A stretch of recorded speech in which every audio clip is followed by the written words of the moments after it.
나버드라는 지역에 이 허만이라는 사람이 살았습니다. 이 나버드라는 지역은 좁은 도시고 거기 시청 사람들은 대개 주민들을 거의 다 잘 알고 있었어요. 이 허만이라는 사람은 89세에 세상을 떠났는데 이 사람이 10년 넘게 아주 가난하게 찌들리게 살았습니다. 그리고 시에서 그 사람을 늘 관찰했는데 지난 10여 년 동안 어느 누구도 이 허만 씨를 찾아온 사람은 없었어요. 그리고 시가 너무 가난하니까 이분에게 정말 일용할 양식을 이제 어느 정도 공급하는 그런 사람이었습니다. 그러다가 이분이 89세의 세상을 떠나서 시가 그래도 이분 시신을 정리해야 되니까 가족을 찾아봤는데 도대체 가족이 나타나지도 않고 시로서는 가족을 연결시킬 수가 없었어요. 그래서 시에서 결국은 이 사람 장례를 치렀습니다. 그리고 이 집이 서울 시내 한복판에 있는 집이라면 엄청나게 비싸겠지만 미국의 넓은 땅에 조그만 집은 사실은 사람이 살지 않으면 폐허가 되는 거죠. 사람이 살지 않으면은. 그러니까 시가 나서서 이 사람의 집을 정리하기 시작했습니다. 내버려두면 폐허가 되니까. 집에 시청 공무원들이 들어가 보니까 이게 완전히 넉마라. 다 버릴 것밖에 없어요. 넉마. 그래서 이 허마이란 분이 89세까지 사는 동안에 정말 넉마와 함께 살았다 해도 과언이 아닐 정도로 넉마였습니다. 근데 시청 공무원이 이 넉마를 정리하다가 놀라운 것을 발견합니다. 그것은 바이올린 5대를 발견하는데 이 스트라디 바리우스가 만든 그분이 17세기 말 18세기 초에 이탈리아의 바이올린 만드는 대가죠. 스트라디 바리우스라고 하는 이분이 만든 바이올린 5대가 있어요. 그 다음에 그 바이올린에 스트라디 바리우스가 사인까지 한 겁니다. 제가 이제 2부 예배 때 우리 바이올리니스트한테 스트라디 바리우스 바이올린 가진 사람도 있습니까? 그러니까 없대요, 아무도. 우리 회는. 그래서 나는 기껏 정말 내 생각으로는 바이올린을 최고로 쳐서 한 1억 정도 넘지 않을까 이렇게 생각해서 1억 정도 넘는 것 5대나 가졌는데 그거 한 대 팔면은 그렇게 가난하게 살지 않을 텐데 그게 5대나 가지고 있으면서 가난하게 살았어요. 근데 그분은 그것이 애들 장난감으로 알았어요. 스트라디 바리우스가 만든 이 아주 좋은 명기인데 그걸 갖다가 애들 장난감을 알고 이 넉마와 함께 둔 거죠. 그랬더니 내가 설교 끝났더니 우리게 이 챔버 이 팀장이 안상훈 대표인데 안상훈 대표가 나한테는 직접 얘기 못하고 우리 행정 목사한테 우리 목사님이 1억이라고 얘기한 건 잘못 얘기한 겁니다. 그것이 10억에서 미니멈 10억에서 수십억 가는 게 스트라디 바리우스가 만든 바이올린입니다. 이렇게 얘기하는 거예요. 맞아요? 우리야 바이올린이 얼마 하는지 잘 모르죠. 나는 이 오르간이나 피아노 값은 아는데 바이올린 잘 몰라요. 네. 하여튼 그래가지고 이분이 그 귀한 것을 두고도 가치를 모르니까 그것을 그냥 이 넉마 가운데 뒀다가 찢어지게 가난하게 살다가 그리고 시에서 장례식을 치러주는 이런 불행한 삶을 산 거죠. 사실 여러분과 제가 가지고 있는 것 중에 귀한 게 많거든요. 근데 그 귀한 건 모르고 살 때가 많이 있습니다. 오늘 우리가 읽은 요한복음 16장 7절에 이런 말씀 하시죠. 예수님께서 제자들과 함께 있다가 제자들에게 내가 너희를 떠나간다 라고 했을 때 제자들이 몹시 걱정했습니다. 우리를 떠나가시면 우리가 어떻게 이 땅에 삽니까? 라고 하는 아주 걱정 속에 빠졌어요. 우리 예수님 우리를 고아처럼 버려두고 떠나는 게 아닙니까? 이런 생각도 했었죠. 그때 예수님께서 뭐라고 말씀하냐면은 오늘 16장 7절에 내가 너희를 떠나는 것이 내게 유익하다. 왜냐하면 내가 떠나면 보혜사 성령이 너에게 온다. 이런 말씀을 하셨어요.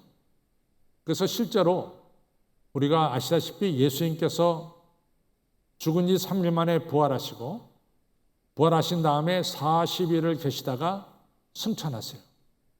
근데 승천하시기 전에, 그것이 며칠 전인지는 정확하게 알 수 없지만은 그 며칠 전에 예수님께서 사도행전 1장 4절과 5절에 이런 말씀하십니다. 너희들 예루살렘을 떠나지 말고 여기 머물러라. 그리하면은 세례 요한은 너희들에게 물로 세례를 베풀었지만은 나는 너희에게 성령으로 세례를 베풀리라. 이런 말씀을 주셨어요. 성령이 임한다 이거죠. 그러고 나서 우리가 지난 주일날 설교가 성령 강림인데 지난 주일 설교 본문이 사도행전 2장 1절로부터 4절이에요. 1장에서 우리 하나님께서 성령을 약속하셨고 우리 예수님께서 2장 1절로부터 4절에 성령의 역사가 강한 바람 같은 소리를 냅니다. 그래서 그 120문도들이 이 강한 바람 같은 소리를 다 듣게 되죠. 그리고 그 머리 위에 이 성령의 불이 갈라지는 불의 역사가 일어났습니다. 그래서 그 120문도들이 성령 충만을 다 받게 된 거죠.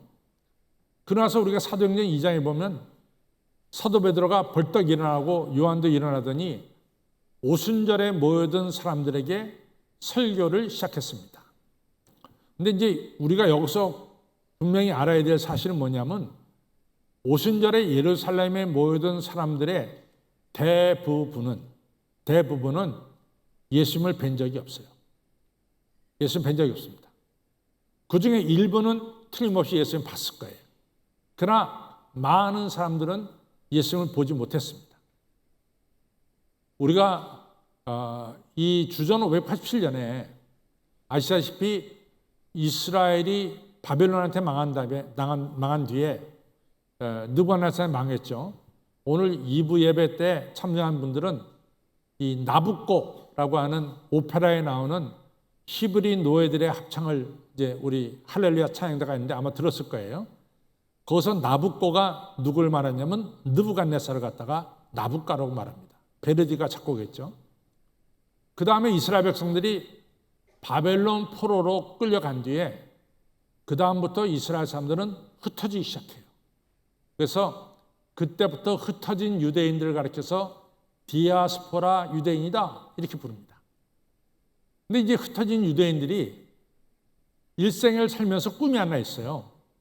그 꿈이 뭐냐면은 유월절, 오순절 그리고 장막절에 일생에 한 번, 딱 한 번이라도 성지에 가서 그 절기를 지키는 게 꿈입니다. 지금은 여러분과 저가 인천서 비행기 타면 곧바로 우리가 이 이스라엘로 직접 들어가는 대한항공이 있습니다. 그러나 여러분들 옛날에는 비행기가 어디 있으며 차가 어디 있으며 그러니까 다 흩어진 사람들이 예루살렘에 가면은 정말 한 달 넘게 걸어서 그리고 가는 거예요. 일생에 딱 한 번 자기 조국 예루살렘에 가서 절기를 지키는 게 꿈입니다. 그래서 우리가 성경에 보면은 예수님께서 십자가 지고 올라갈 때 이 우리가 한 대로 리비아 사람, 이 구레네 사람 시몬이 왔다가 우연치 않게 예수님의 십자가를 지게 되죠. 그분도 일생에 딱 한 번 예루살렘에 갔다가 십자가 진 거예요.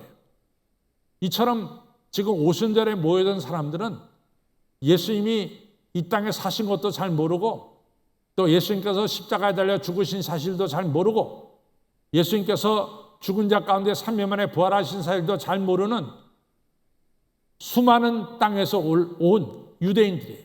그러니까 방언도 다 다르게 말하고 있죠. 그때 베드로가 이런 얘기를 하는 거예요. 하나님께서 독생자 아들 예수님을 보내셨는데 우리들이 이 예수님을 십자가에 못 박아 죽였습니다. 십자가 못 박아 죽인 것은 우리입니다. 이렇게 설교를 한 거예요. 그랬더니 설교를 듣는 정말 예수님을 본 적도 없고 들은 적도 없는 사람들 중에 많은 사람들이 우리가 예수님을 죽였습니다. 회개하고 통회 자복하는 역사가 일어난 거예요. 이것이 바로 오순절 역사입니다. 근데 그것이 오늘 우리하고 똑같아요. 여러분과 저 중에 예수님을 본 사람 있습니까? 여러분과 저 중에 예수님의 십자가 지고 가는 그것을 목격한 사람이 있습니까? 여러분과 저가 양손과 양발에 대못 박히시고 십자가에서 핏방을 다 쏟는 것을 여러분과 저가 본 적이 있습니까? 우리 없어요. 우리 없습니다. 그런데 여러분과 저가 예수님의 십자가를 보면서 양손과 양발에 대못 박히시고 피 흘리시는 걸 보면서 머리에 가시관 쓰시고 가시관에 찢겨서 예수님의 피가 쏟아진 것을 보면서 여러분과 저는 뭐라고 고백합니까? 주여, 내 죄 때문에 이 고난을 받고 계십니다. 내 죄 때문에 예수님이 십자가에 달려 죽으셨습니다. 이런 고백을 하게 된단 말이죠. 이 고백이 어디서 나오느냐? 이것이 바로 성령의 역사라. 성령의 역사가 아니면 이 고백을 할 수가 없어요. 세상에 예수 그리스도를 수많은 사람들이 들었어요. 그러나 예수 그리스도에 대한 소식을 수많은 사람들이 들었지만은 적어도 이 자리에 앉아있는 여러분과 저는 예수님은 나의 구세주라고 하는 신앙 고백을 하는 거예요. 이 신앙 고백이 어디서 나오느냐? 성령의 역사죠. 그래서 성경은 성령이 아니면 누구도 예수를 주라고 고백할 수가 없느니라. 이것이 바로 이 성령의 역사입니다. 그래서 이제 나중에 좀 더 제가 이 문제는 더 말씀을 드리겠습니다만은 이렇게 성령 받은 예수님의 제자들이 그 다음 장 사도행전 3장에 넘어가면은 기도하러 성전에 올라가다가 나면서부터 안진병이 된 자를 봅니다. 돈을 좀 줘야 되겠는데 돈을 구하니까 이 베드로와 요한이 아무리 주머니를 뒤져봐도 돈이 없어요. 그러니까 하는 말이 뭡니까? 내게 은과 금은 없지만 내게 있는 것으로 내게 주느니 나사렛 예수의 이름으로 일어나 걸어라, 이렇게 명령하신 거죠. 그때 이 사람이 일어나 걷는 기적의 역사가 일어났다. 근데 이 기적의 역사가 일어나니까 그 다음에 일어나는 일이 뭐냐면 예루살렘에 살고 있는 많은 사람들이 베드로와 요한 등 예수님의 제자들을 따르기 시작한 거예요. 많은 사람들이 따르는 거예요. 그러니까 이 종교 지도자들이 볼 때 야, 이상하다. 어떻게 저 무식한 베드로 요한을 따르느냐 말이지. 우리가 저 사람이 학문이 없는 사람인 줄 우리가 다 알고 있지 않느냐, 이렇게 얘기하는 거죠. 왜냐하면 베드로와 요한은 갈릴리 지방에서 어부였거든요. 그러니까 성경 사도행전 4장 13절에 뭐라고 나왔냐면 저 사람이 학문이 없는 것을 우리가 다 알고 있지 않느냐. 어떻게 학문 없는 저들이 이같이 기탄 없이 담대하게 이같이 말을 전할 수가 있느냐. 그리고 그 말씀에 사람들이 감동을 받고 있지 않느냐. 깜짝 놀라는 거예요. 여러분, 지난 주일날 오늘 선장님이 기도 때 다 언급하셨지만은 성령님의 강림이 우리에게 주는 세 가지, 지난주에는 세 가지만 생각했어요. 우리가 하나님의 영광을 보는 거죠. 그렇죠? 또 여러분과 저가 주의 진리를 깨닫게 되고 그 진리 때문에 우리가 분별력도 생기는 거죠. 세 번째는 성령님은 여러분과 저에게 권능을 주시는 거예요. 병 고치고 귀신 쫓아내고 약한 자에게 강하게 하고 죽은 자 살리고 이러한 우리에게 권능을 주시는 겁니다. 제자들이 성령의 역사 속에 이 권능을 받은 거예요. 그러니까 안진병이 된 자를 고친 거죠. 이처럼 성령님은 우리에게 이와 같은 역사를 하신다 그 말이에요. 그래서 오늘은 여러분과 저에게 주신 스트라디바리우스의 바이올린보다 훨씬 소중하고 소중한 우리에게 예수께서 약속하신 보혜사 성령을 우리가 우리 안에 품고 보혜사 성령님 주시는 역사를 우리가 한번 좀 살펴보려고 합니다. 오늘 요한복음 16장 7절을 우리가 봤을 때 우리가 뭐라고 했냐면 예수님께서 내가 떠나는 것이 너에게 유익이라. 내가 떠나면 너에게 보혜사 성령이 오리라. 이것이 7절 말씀이에요. 그 다음 8절의 말씀은 성령이 우리에게 오면 우리에 대해서 죄에 대해서 의에 대해서 우리에게 또 심판에 대해서 우리를 하여금 깨닫게 하리라. 그러니까 성령님이 우리에게 주신 것 중에 중요한 것 중에 하나가 내가 저지른 죄를 깨닫게 한다, 그 말이죠. 여러분과 제가 사실은 2년에 한 번씩 이 건강검진을 받아야 됩니다. 그래서 건강검진 받으러 갈 때 좀 겁나요. 또 이번에 뭐가 도대체 문제가 돼서 말할까. 사실은 건강검진 갈 때 뭐 그렇게 기분 좋아서 가는 사람 없어요. 뭔가 좀 두려운 마음으로 간단 말이죠. 근데 이제 건강검진 때 아이고 의사 선생님이 다 좋습니다. 아유 그게 좋으네요. 실제 나이보다 지금 나이가 한 10년, 20년은 젊습니다. 이렇게 대답하면 기분이 좋아가지고요. 다른 사람들 다 얘기합니다. 글쎄 말이야 내가 건강검진 받았는데 내 지금 나이보다 한 10년은 더 젊대. 이러면서 얘기합니다. 그건 너무 좋죠. 그러나 건강검진 하다가 아이고 위에 무슨 문제가 있네요. 뭐 장에 무슨 문제가 있네요. 폐에 무슨 문제가 있네요. 이렇게 발견되는 경우가 있어요. 기분 되게 나빠요. 아, 참 이게 뭐 왜 이럴까? 근데 뒤집어 보면은 그게 축복입니다. 그걸 모르고 계속해서 지내봐요. 그러다가 세상 떠난다고요. 우리 교인 중에 한 분은 그렇게 안 가더니 최근에 배가 아팠고 하도 의원에서 아주 그랬더니 큰 병원에 가봤더니 아 글쎄 위암 4기가 돼버렸잖아. 위암 4기는 벌써 다른 데 전이 됐다는 거예요. 그건 너무 늦게 간 거지. 그 전에 갔다면은 위암 정도는 지금 얼마든지 고칠 수 있잖아요. 근데 이처럼 우리가 죄를 발견한다는 것은 큰 축복입니다. 죄를 발견한다는 것은. 근데 여러분, 우리가 이 말씀을 들으면서 받는 축복 중에 하나가 저는 죄를 깨닫는 축복이 우리 축복 중에 큰 축복이라고 생각해요. 근데 성경을 보면은 요한계시록을 보면 요한계시록의 내용의 핵심이 뭐냐면은 예수님을 변함없이 섬기고 예수님을 열심히 증거하는 교회가 그 당시 로마 황제들로부터 핍박을 받고 또 많은 사람들이 순교당하는 이런 어려운 일이 요한계시록에 나오죠. 그런데 이 성도들을 갖다 핍박하고 교회를 핍박하는 이 악한 세력을 요한계시록에 보면 하나님께서 가만 놔두지 않고 심판합니다. 근데 그 심판이 세 종류로 심판해요.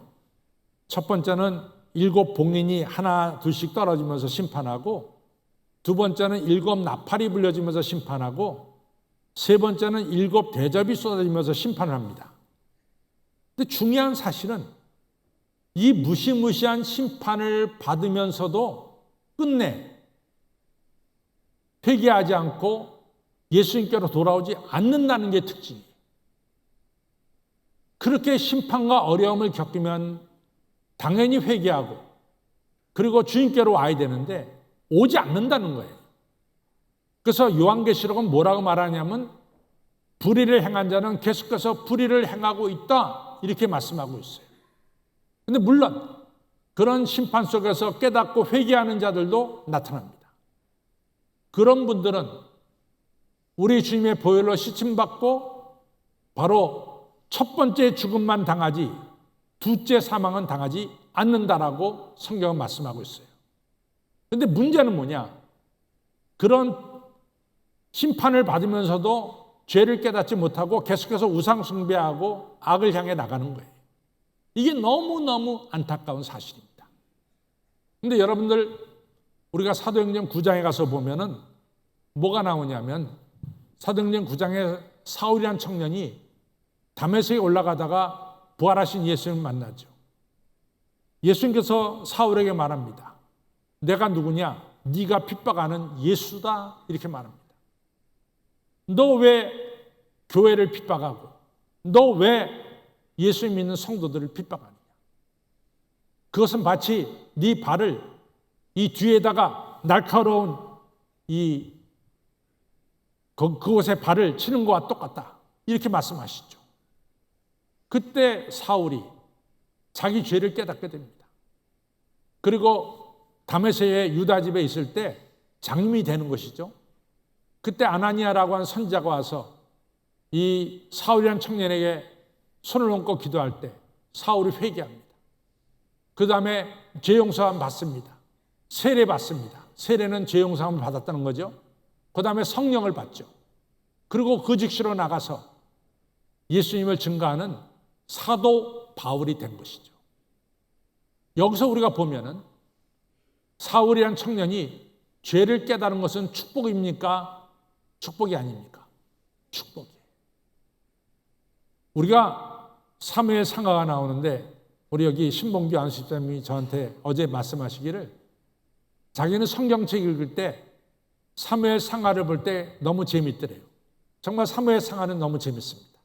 뭐 족보 이야기도 안 나오고 그냥 계속해서 일어나는 사건들로 사무엘 상하는 다 쓰여져 있으니까 읽으면서 너무 재밌어요. 근데 이제 사무엘하 11장쯤 가면은 다윗이 승승장구를 했어요. 누구도 다윗 앞에 나설 수가 없었어요. 다윗이 모든 나라부터 조공을 받고 정말로 엄청난 힘을 가졌어요. 최고가 됐죠. 근데 제가 말씀드리지만 최고가 됐을 때가 가장 위험한 거예요. 가장 위험한 겁니다. 그때 이 다윗이 우리아 아내 밧세바를 건드려요. 그리고 우리아를 죽입니다. 그런 엄청난 죄를 저질러요. 근데 다윗이 모든 권력을 가졌기 때문에 자기가 행한 것을 완전 범죄로 바꿔버렸어요. 누구도 몰라. 그런데 바로 그 다음 장 12장에 가서 나단이라는 선지자가 나타나서 다윗에게 이런 얘기합니다.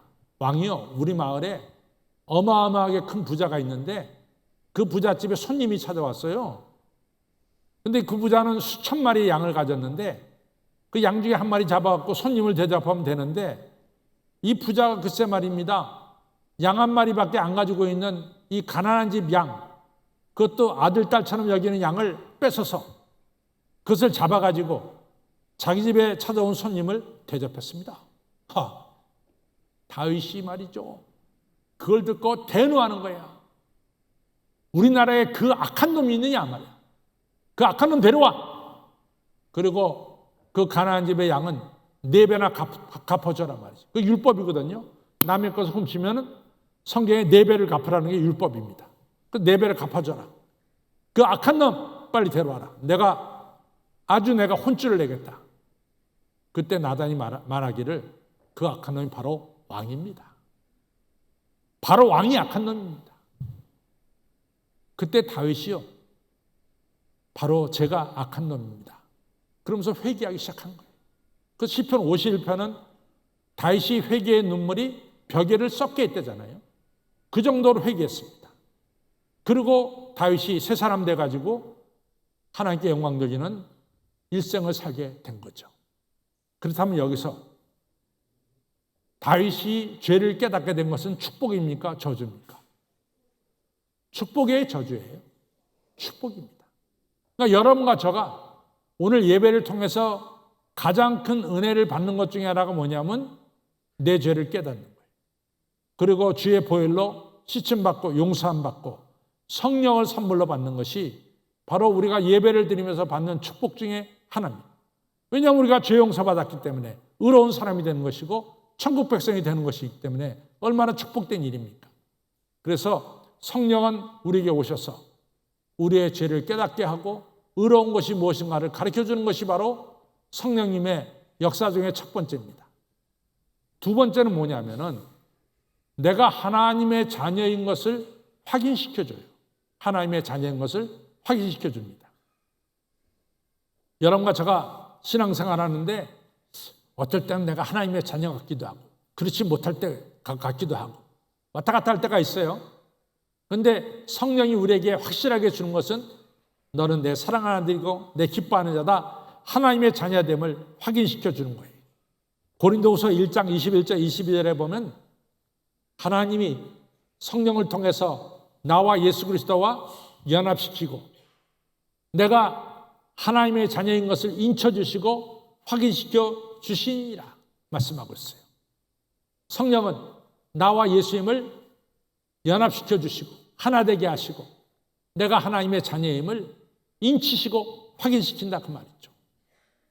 또 에베소서 1장 13절에는 뭐가 나오느냐? 성령이 바로 우리에게 하나님 말씀을 믿게 하시고 그리고 하나님의 자녀됨을 확인시켜 주시느니라. 중요한 말씀하고 있어요. 여러분과 제가 수많은 사람들이 성경을 읽지만은 성경을 읽는 사람 중에 성경을 통해서 우리 예수님을 만나고 발견하는 역사가 일어난단 말이죠. 이게 바로 뭐냐? 다 성령님의 역사입니다. 그래서 성령은 우리에게 내가 하나님의 아들, 딸임을 확인시켜 주는 거예요. 제가 여러 번 여러분들에게 말씀했지만은 베드로전서 2장 9절에 우리를 뭐라고 말합니까? 너는 택하신 족속이요 왕같은 제사장이요 거룩한 나라요 하나님의 소유된 백성이다. 이 말씀을 온전하게 내게 믿게 하는 것이 바로 뭐냐? 성령님의 역사다 그 말이죠. 그러니까 성령은 우리에게 하나님의 자녀됨을 확인시켜 주는 것이 성령입니다. 그 다음에 세 번째로 성령님은 우리에게 선물을 주세요. 그것이 바로 갈라디아서 5장 22절 23절에 나오는 내용이에요. 성령의 9가지 열매가 뭡니까? 사랑과 희락과 화평과 그 다음에 뭐예요? 오래 참음과 자비와 양선과 그 다음에 충성과 온유와 절제입니다. 그런데 잘 보면은 성령님은 하나님을 통해서 우리에게 뭘 주시냐면 하나님의 사랑을 깨닫게 해요. 내가 하나님의 사랑을 엄청나게 받는 하나님의 아들이구나 딸이구나 하는 것을 깨닫게 해요. 이것이 큰 축복이에요. 여러분 사랑받는 사람에게 기쁨이 있습니까? 없습니까? 사랑받는 사람이 슬픈가요? 사랑을 받을 때 우리에게 뭐가 생겨요? 기쁨이 생겨요. 그래서 성령님은 하나님을 통해서 내가 사랑받는 아들, 딸임을 깨닫게 하고 동시에 기쁨을 주시고 우리가 조금 전에도 샬롬 샬롬 인사했지만 평강은 누가 주십니까? 하나님이 주세요. 그래서 하나님을 통해서 우리는 사랑과 기쁨과 평강을 받습니다. 오늘 동남아시아에 우리가 여행 가게 되면은 뭐 태국이라든가 인도네시아라든가 이런 데 여행 가게 되면 재밌는 일이 있어요. 여러분들 식당에 가면은 그 식당이 한국 사람을 너무 많이 받았어. 그러니까 한국 사람에서 너무 잘 알아. 그러면 식당 의자에 딱 앉으면 서브하는 이 여성이 와서 하는 말이 뭡니까? 빨리빨리 얘기한다고. 하도 한국 사람들이 가서 식당마다 빨리빨리 하니까 이 식당 종업원이 다 알아. 빨리빨리. 여러분, 성령님은 우리 이웃에게 우리가 어떻게 대하도록 만드냐면 오래 참게 만듭니다. 오래 참게 만들어요. 그 다음에 자비를 베풀도록 만들어주세요. 또 선한 사람으로 살도록 만드세요. 오래 참음과 자비와 양선입니다. 세 번째로 성령님은 우리에게 선물로 주시는데 무슨 선물을 주시냐? 나 자신에게 모든 일에 충성스러운 일꾼으로 만듭니다. 그 다음에 온유한 사람으로 만듭니다. 여러분 우리가 살면서 얼마나 육체적인 욕심이 있고 또 감정적인 욕심이 있어요. 그대로 나갔다면 큰일 납니다. 그 절제해야지. 그 절제를 누가 주시느냐? 성령님이 주신 거예요. 나 자신에게는 충성과 온유와 절제. 그럼 정리를 해보겠습니다. 하나님이 나에게 주시는 세 가지가 뭐죠? 사랑과 희락과 화평입니다. 우리 글로리 한번 따라 보겠습니다. 시작. 사랑과 희락과 화평. 이웃에게는 뭡니까? 오래 참음과 자비와 양선. 나에게는 뭡니까? 충성과 온유와 절제. 이 세 가지가 분명하게 우리에게 주는 거예요. 그렇죠? 그러니까 성령은 우리에게 너무 축복을 주십니다. 우리의 죄를 깨닫게 하고 회개하게 만들고 성령 충만함을 주셔 의롭게 만들고 또 성령은 내가 구원받은 하나님의 자녀임을 확인시켜 주시고 세 번째 성령님은 여러분과 저에게 하나님으로부터 사랑과 희락과 화평 그리고 우리 이웃에게 오래 참음과 자비와 양선 나에겐 충성과 온유와 절제의 9가지 열매를 맺도록 역사하십니다. 이제 중요한 게 왔어요. 이러한 성령을 충만하게 받아야 되겠어요? 안 받아야 되겠어요? 받는 중요한 게 있습니다. 어제 우리 교회 안수 집사회가 이 서대문구에 있는 안산 자락을 걷는 이런 행사가 있었어요. 그래서 거기를 걷고 나서 우리 여기 신봉규 회장이 계시는데 우리가 어디로 갔냐면은 이 불갈비 굽는 집으로 갔어요. 근데 이제 어제 한 6분 가셨는데 내 앞에 누구를 앉혔냐면은 우리 신봉규 안수사님이 우리 교회 최신식, 이름도 쉬워. 최신식 하면 다 최신식 안수 입사가 있어요. 근데 이분이 명지대학교 식품가공학과 교수예요. 식품가공학과. 그래가지고 전에 한번 같이들 가서 밥을 먹었는데 그분이 갈비를 구니까 너무 잘 굽더래요. 그렇다고 회장이 그분한테 당신은 오늘 목사님 앞에 딱 앉아가지고 목사님 고기를 구워라. 그래서 그분이 내 앞에 앉아서 고기를 굽습니다. 근데 이분이 고기만 구우면 좋은데 자꾸만 나한테 질문을 해요. 그 질문 중에 하나가 뭐냐? 목사님, 지금 AI 시대, Artificial Intelligence 시대가 왔는데 이 AI에 지금 퍼져나가는 것을 우리 삶 전역에 지금 다 영향을 끼치고 있습니다.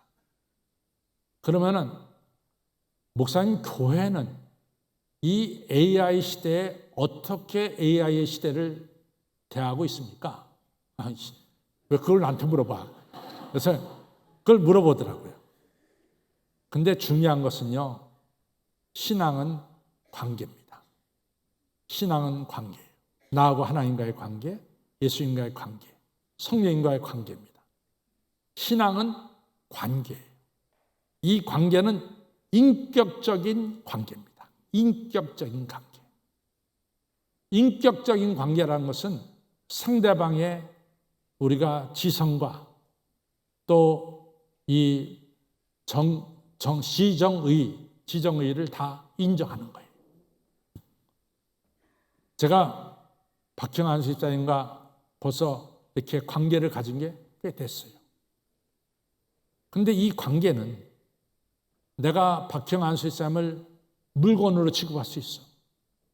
내가 박형한 집사님 필요할 때 저 좀 도와주세요. 물건처럼 도와주세요. 그리고 도움받고 나서는 모른 척 해버려. 그것은 인격적인 관계가 아니야. 인격적인 관계가 아닙니다. 인격적인 관계는 상대방의 지정의를 다 받아들이는 거예요. 인격적으로. 이것이 중요합니다. 우리 장로님들하고 나하고 수십 년이라면 좀 뭐하지만 10년 넘었으니까 이제 20년 됐으니까 수십 년도 말이 맞는 거지. 관계가 있어요. 내가 만약 장로님들 필요할 때 싹 부르고 필요가 다 끝나면 장로님 모른 척하면 관계가 유지되겠어요? 유지가 안 되는 거예요. 저 사람은 자기 필요할 때만 난 불러.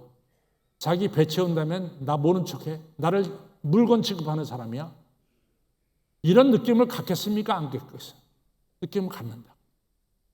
성령님을 지정의를 갖춘 인격체예요. 그래서 제가 오늘 지난 주일이 19일이 성령 강림절이고 오늘이 26일이니까 성령 강림 후 첫 번째 주일이에요. 제가 AI 앞에 서가지고 기계다 둘기입니다. 야, 내가 오늘 이 성령 강림 다음 주일날 설교를 해야 되는데 설교 한번 만들어봐. 그러면 챗GPT가 그냥 설교를 쫙 만들어 뽑아. 제가 오늘 그것을 그대로 여러분들에게 읽었다면 그게 설교입니까? 아니 솔직히 말해버려요. 설교입니까? 기계하고 여러분과의 관계가 그게 설교가 되냐고. 이 설교 속에는 누가 들어있어요? 성령님이 계시는 거예요. 설교 속에는 성령님이 계시는 거예요. 제가 설교하다가 문법적으로 틀릴 수가 있어. 전혀 문제가 안 돼. 그것은 문제가 안 되는 거예요. 이 설교는 성령님의 역사 속에서 하나님의 말씀을 증거하는 겁니다. 오늘 이제 기도하는 것도 마찬가지예요. 여러분들 어떤 분이 오늘 우리 선장님 기도 너무 은혜스럽게 기도를 제가 받았습니다. 근데 어느 분이 오늘 기도야. 그래서 챗GPT에게 내가 오늘 대표 기도인데 기도문 하나 만들어 봐. 이 GPT가 순식간에 기도문 만들어냅니다. 문법적으로 하나 틀린 게 없어. 단어도 너무 잘 맞췄어. 그 기도문 가지고 읽을 때 그것이 기도입니까? 그것이 기도냐고. 그건 아니에요. 기도는 나와 하나님과의 관계예요. 기도에서 자기가 빠지면 안 돼. 자기의 허물과 죄를 고백하는 것이 기도예요. 나는 기도할 때 기도하는 사람이 자기는 빼놓고 전부 다 제3자를 위해서 기도하면 나는 그건 가짜라고 생각해. 기도는 그렇게 기도하는 게 아니요. 나의 부족한 거, 나의 허물, 나의 잘못을 하나님께 아뢰면서 기도하는 거야. 그것이 하나님과 나와의 관계예요. 그것이 기도의 핵심이고 본질이라 그 말이죠. 왜냐? 관계니까. 나하고 하나님과의 관계고 또 나와 여러분들과의 관계고 신앙은 관계입니다. 따라서 여러분과 저는 성령님을 어떻게 모셔야 되느냐? 필요할 때만 성령님 딱 끌어내는 것은 아니라 그 말이에요. 성령님은 지정의를 가지신 인격체야. 성령님과 우리는 동행해야 돼. 마태복음 7장 12절에 너희가 남에게 대접을 받고자 하는 대로 너희가 남을 대접하라. 이것은 율법과 선지의 강령이니라 그랬어요. 우리가 언제나 성령님이 나와 함께 계심을 사모하면서 성령님을 모셔드려야 되는 거예요. 내 안에 모셔드려야 되는 거예요. 이것이 성령님의 역사예요. 성령님과 동행해야 돼. 오늘 아침에 제가 일어났어요. 하나님, 2024년 5월 26일 주신 하나님 감사합니다. 오늘 하루 살면서 미련한 종에게 지혜 주시고 청명 주시고 또 오늘 설교해야 되는데 설교 속에 역사해 주시고 성도님들이 하나님의 말씀을 통해서 감동받게 하여 주시옵소서. 성령님 오늘 하루 종일 저와 함께 계시고 제 마음 중심에 거하여 주시옵소서. 저는 성령님의 도움 없이는 살아갈 수가 없습니다. 우리가 성령님을 인격체로 모셔드려야 된단 말이에요. 인격체로. 여러분과 제가 필요할 때 성령님 딱 들어서 쓰고 필요 없으면 갖다 버리고 그게 성령님이 아닙니다. 그때는 성령 충만이라는 게 없어요. 아무쪼록 지정의를 가지시고 인격체를 가지신 우리 성령님을 정중하게 내 안에 모시고 성령님과 동행하는 가운데 죄를 깨닫고 용서받고 성령받고 내가 하나님의 자녀됨을 확실하게 깨닫게 되고 하나님께로부터 사랑과 희락과 화평 이 축복을 받으시고 우리 이웃에게는 오래 참음과 자비와 양선을 베푸시고 나 자신에게는 충성스러운 인간, 온유한 인간, 절제할 수 있는 인간이 되시는 이러한 축복이 여러분들의 있기를 주님의 이름으로 축원합니다.